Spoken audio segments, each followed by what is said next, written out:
शहादा तालुक्यातील जयनगर ग्रामपंचायतच्या वतीने जागतिक पर्यावरण दिनानिमित्त जिल्हा परिषद शाळेत व माध्यमिक विद्यालयात विविध वृक्षांची लागवड करण्यात आली। यावेळी सहाय्यक वनरक्षक SD साळुंखे यांच्या हस्ते वृक्षारोपण करण्यात आले। लोकनियुक्त सरपंच मोगराज सोनवणे, वनश्री उपसरपंच ईश्वर माळी, वनविभाग शहादा वन क्षेत्रपाल SB रत्नपारखे, वनपाल PB मुरारे, वनपाल HH पवार, वनपाल RB मोरे, वनसंरक्षक Vaishali Kuwar, DK Salunkhe, BS Ingale, BH Gavit, सामाजिक वनीकरण विभाग शहादा साधना वाडिले, शीतल जाधव, गंगोत्रे वळवी, ग्रामपंचायत अधिकारी BA पाटील, तलाठी जिजाबराव पाटील, ग्रामपंचायत सदस्य शरद पाटील, सिंधुबाई सहारे, संतोष पारधी, सामाजिक कार्यकर्ते मोहन पारधी, ईश्वर पाटील, हिरालाल माळी, ग्रामस्थ व ग्रामपंचायत कर्मचारी उपस्थित होते। जागतिक पर्यावरण दिनानिमित्त गावात स्वच्छता करून प्लास्टिक संकलन करण्यात आले।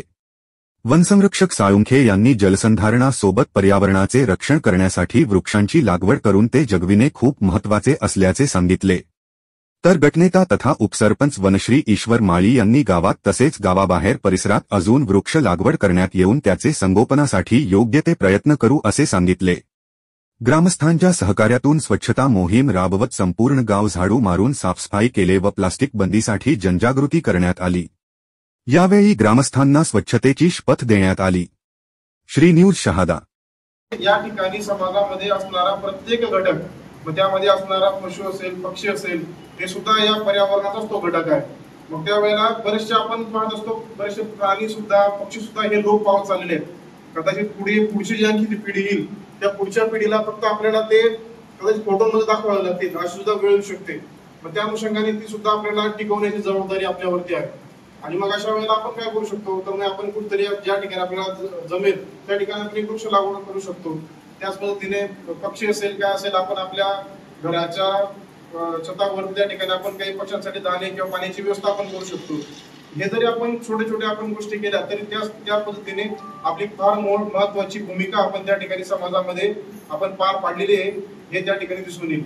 आणि बऱ्याचशा गोष्टी आपण दैनंदिन जीवनामध्ये आपण वापरत असतो आणि बऱ्याचशा आपल्या जबाबदाऱ्या आपण पार पाडत असतो, परंतु पर्यावरण प्रती आपण भूमिका बऱ्याच वेळा आपण पार पाडत नाही आणि किंबहुना त्याकडे आपलं नकळत दुर्लक्ष सुद्धा होते। परंतु तसं न करता आता पुढे जाऊन आपल्याला ती गरज आहे हे लक्षात घेऊन प्रत्येकाने पुढच्या पिढीसाठी, आपल्या समाजासाठी आणि पुढच्या पिढीसाठी सुद्धा आपण वृक्ष लागवड करणे आणि पर्यावरणाचे जतन करणे ही काळाची गरज आहे, हे असं समजून प्रत्येकाने आपापल्या त्या ठिकाणी छोटासा का असेल आपला प्रत्येकाने हातभार लावावा अशी या ठिकाणी मी आपणास अपेक्षा व्यक्त करतो। वन विभागामार्फत सुद्धा वेगवेगळ्या प्रकारच्या आमच्या योजना या ठिकाणी सुरू आहेत, त्यामध्ये मुख्यतः आपण वृक्ष लागवडच्या आपण योजना करत